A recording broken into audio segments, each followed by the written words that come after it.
Hello, Craig Thompson Wood back again for now turn 7 of the Duel of Ages Triad campaign. And I hadn't heard any comments in the from the last video, so I was getting all confident, thinking, yay, I'd finally done nothing wrong. I did everything right. And as I was just getting set up for this one, I was just reviewing some things and noticed that I had made one very critical mistake. That comes down to the fight with Baba Yaga.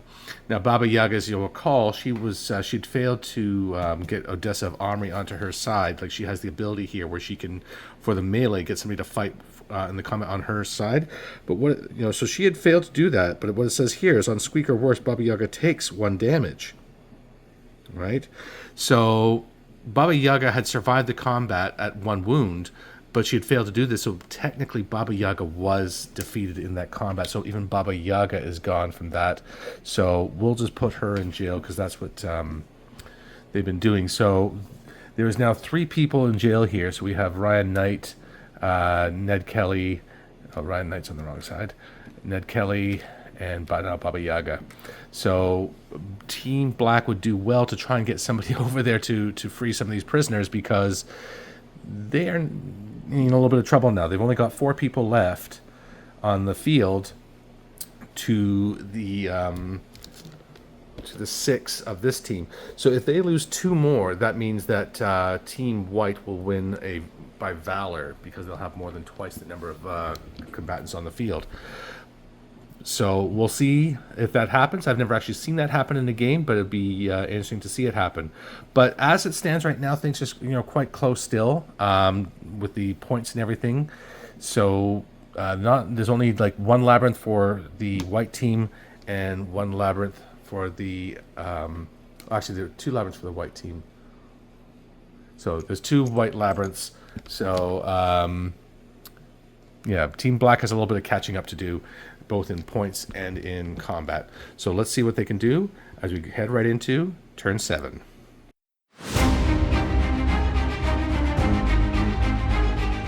So for the free actions of turn 7, Odessa of Armory is going to use her ability where she can draw 1 common or 1 secret card. She only has 3 cards currently, because she had just fired that missile at Ned Kelly last turn. So 1 common, 1 secret. We'll go with a secret card. So I'm just grabbing the deck, and let's just pull out of here. And it is a Wasp.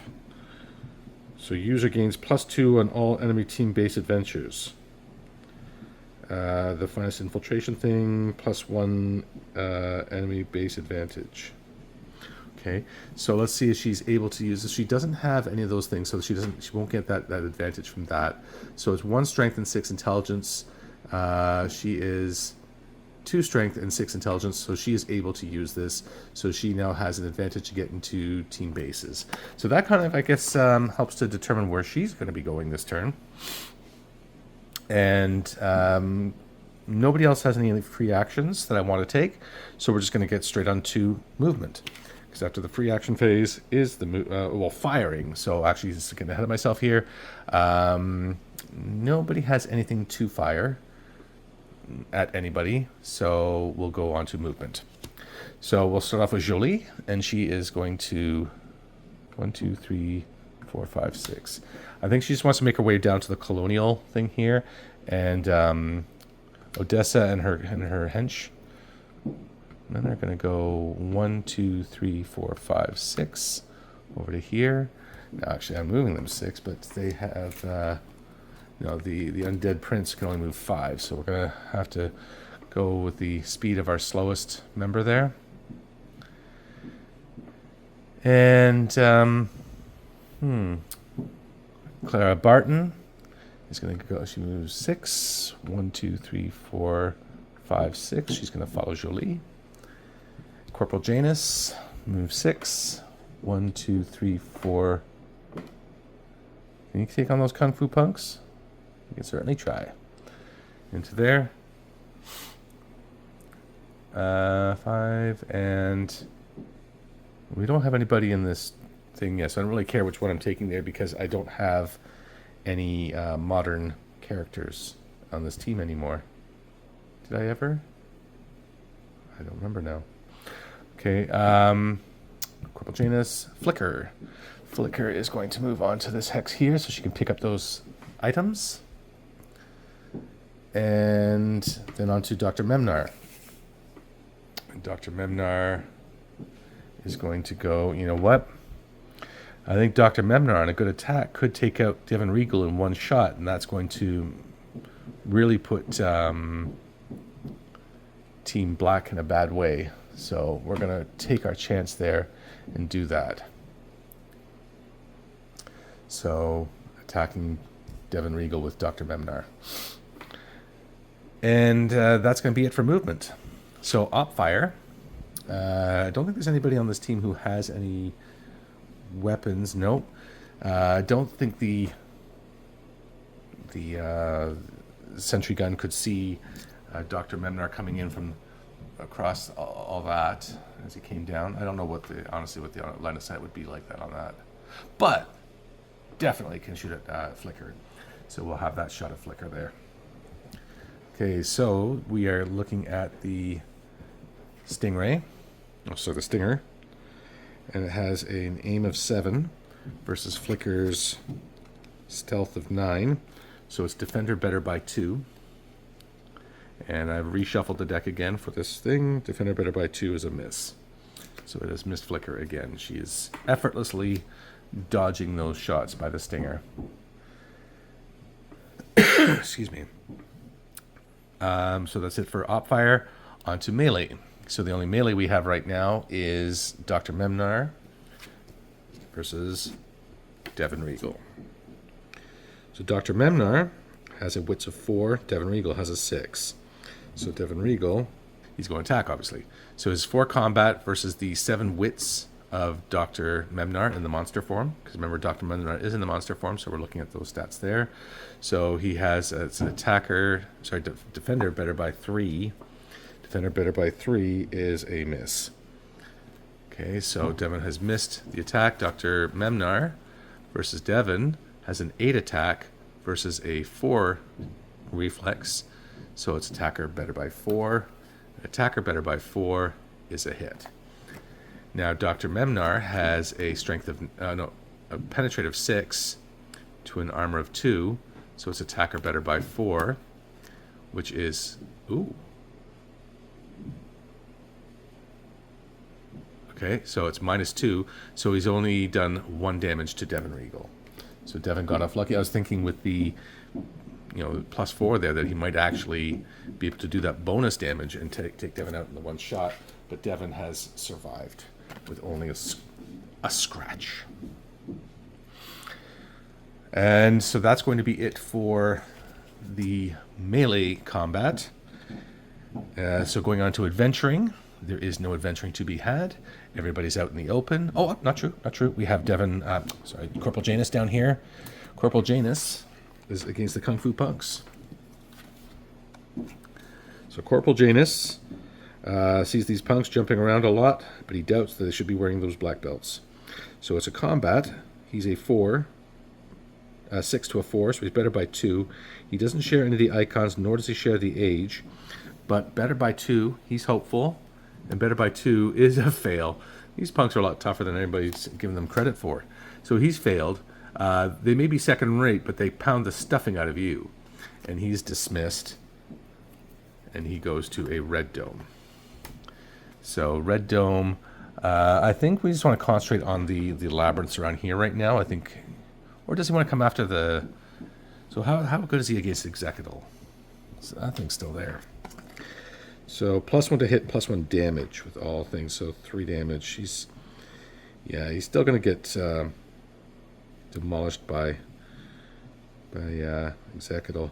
I don't think he necessarily needs to pick a fight with that. So we're going to just put him down over there and concentrate on doing labyrinths with him. And that's it for the adventuring. There's no reinforcing. So that is it for Team White. Let's get on to Team Black. So for Team Black, there's not going to be any free actions. The only one that could maybe have done something would have been Devin Regal. He still has a free action where he could dismiss himself. I'm going to dismiss him. So dismissing him to a red. Too bad. So I really wanted him there. Would have been great to try and get into the base. So he's dismissed to a red, so we'll put him down there. Yeah.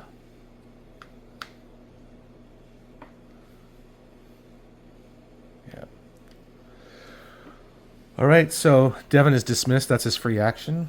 So after free actions, we go on to firing. Nobody on the team has any guns or anything, so we go straight on to movement. And I'm going to move. I'm going to move Sterling Jack into here, into the Obsidian Fangs. And I have a little plan for that. He's not the best person for that job, but he's there, right? So have a plan for that. But my backup plan is for Enrak the Fury to come down. He's going to get on with Flicker there. And then Devon Regal will go 1, 2, 3, 4. Oh, but there's no way back down again. Huh. 1, 2, 3, 4, 5, 6 then. It's going to have to go the long way around because there's no way to get back down off the cliff once you're on top of the cliff. There's no little arrow thing. There's the arrow up, but there's only one way up. Interesting. And that is it for movement. So we still have Xacatl. Now, does Xacatl want to fight Dr. Mebnar? I mean, certainly not scared of Dr. Mebnar.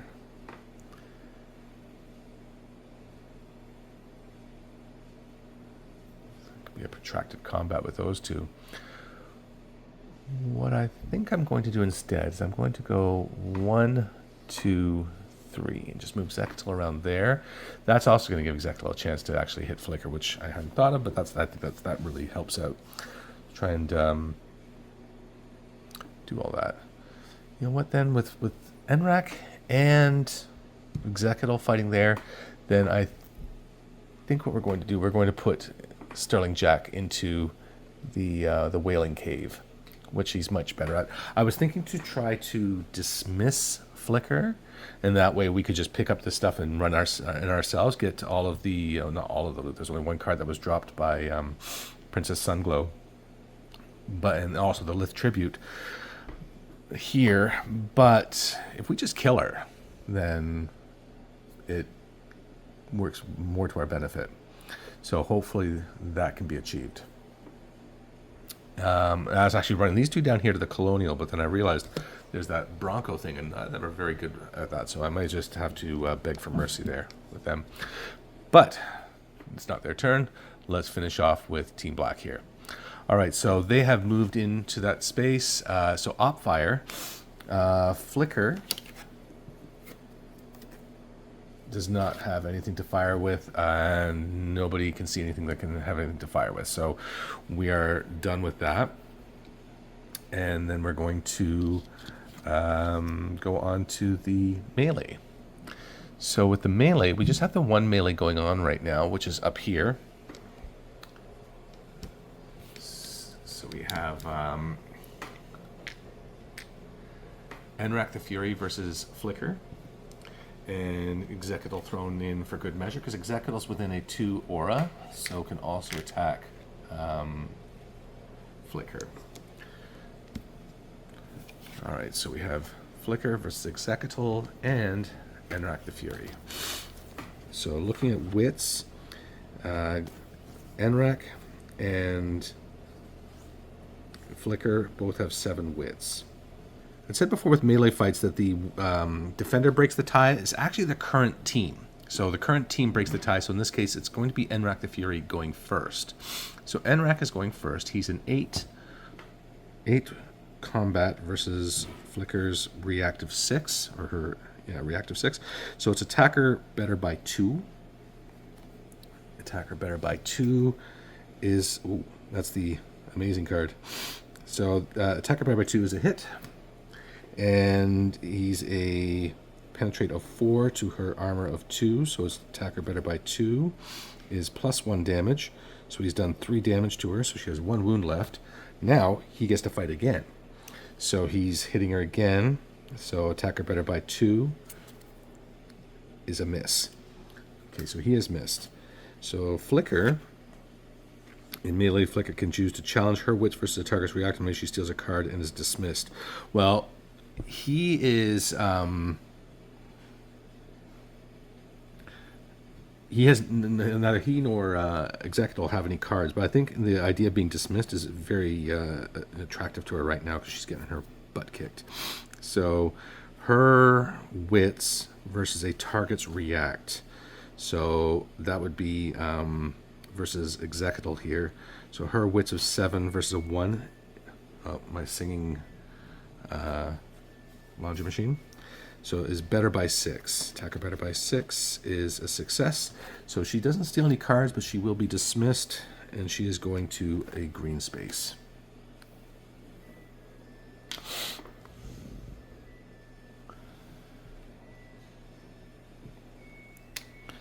And I'm going to put her all the way down here. Just get her far away from them, but then there's still Devin Regal there. He might come back and see if he can finish the job.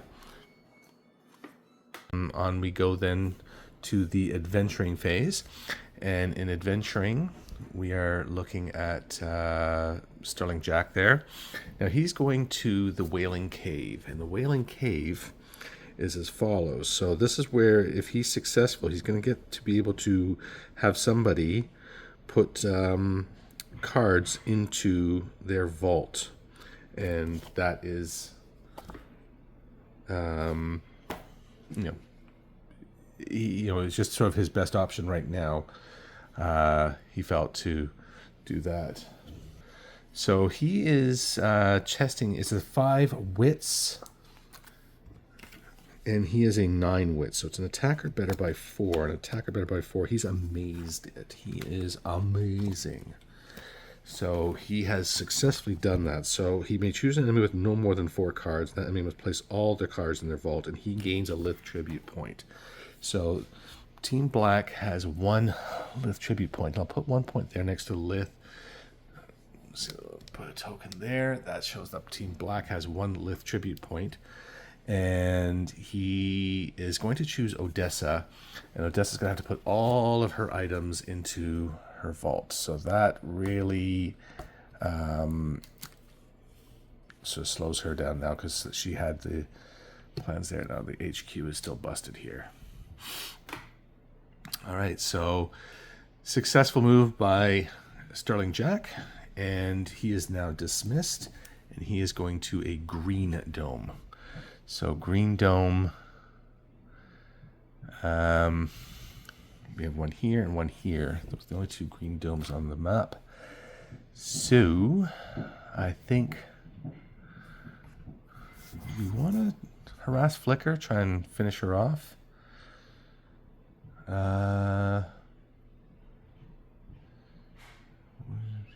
Respect 6 card. Okay. I think we're going to put Sterling Jack over here. This is Craig Thompson with the Time Traveler now. Coming back, I'm going to just, as I was going through the editing, and I realized my mistakes with the, it suddenly occurred to me that mistake with Flicker, and that's too big of a mistake to overlook. It's really important to resolve that one, because it's going to affect everything else, where people are going and doing, etc. So I am going to, first off, too, I'm because of my camera angle and the phone here is blocking this labyrinth down here. Devin Regal is a futuristic dude, and this is a futuristic labyrinth, and there is already a white thing there. And so I think it would be better if he just went 1, 2, 3, 4, 5, 6. 1, 2, 3, 4, 5, 6. That way he's able to start doing something, because the black team badly needs labyrinth points as well.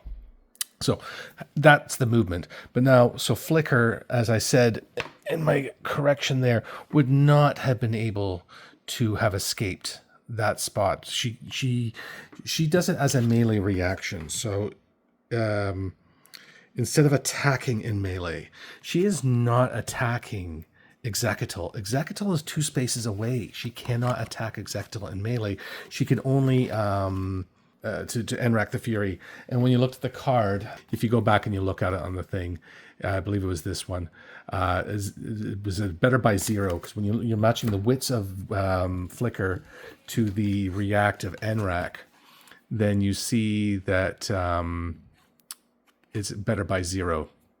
And the better by 0 result of the card when she did that against Executal was a fail. So she did not successfully dismiss herself from the combat. So she now has to suffer the combat of Executal. So Executal is attacking her. Executal has a combat of 5 to her reactive 6. So it's defender better by 1. And the defender better by 1 is still a hit. So she has been hit. And so keeping these 2 combatants up. So Executal's penetrate is 6 to her armor of 2. So it's a better by 4. Attacker better by 4 is plus 0. So it's plus 2 damage. It's 2 damage, which she only had 1 left. So that is actually Mistborn. I keep calling her Mistborn. That is Flicker gone. She has been killed. So now we're down to just 5 people on the white team, and then her card will be dropped in that space. There's already stuff in that space. There was the Lith Tribute, and the things that were dropped by Princess Sunglow has been added to that pile, and Flicker is gone. Flicker is gone. So that is important. Okay. Then when so going back here to when Sterling Jack had just successfully done the thing and was dismissed, he went to a green, and I'm just going to put him over here. Again, we need to get labyrinth points. So that's going to be something very important for them. So he's going to come down there for his dismissal. And that is going to be it for the turn. Then there was no more adventuring or anything to be done by the black team. So that is going to be it for them. So apologies for the mistake. But like I said, when I realized that one, I realized it was too great of a mistake to let slide. So I had to deal with it right away. Okay, well, thank you for watching, and hope you're enjoying. And remember to hit like and subscribe. Until next time, I'm your host, Craig Thompson Wood, saying thanks for coming to the classroom.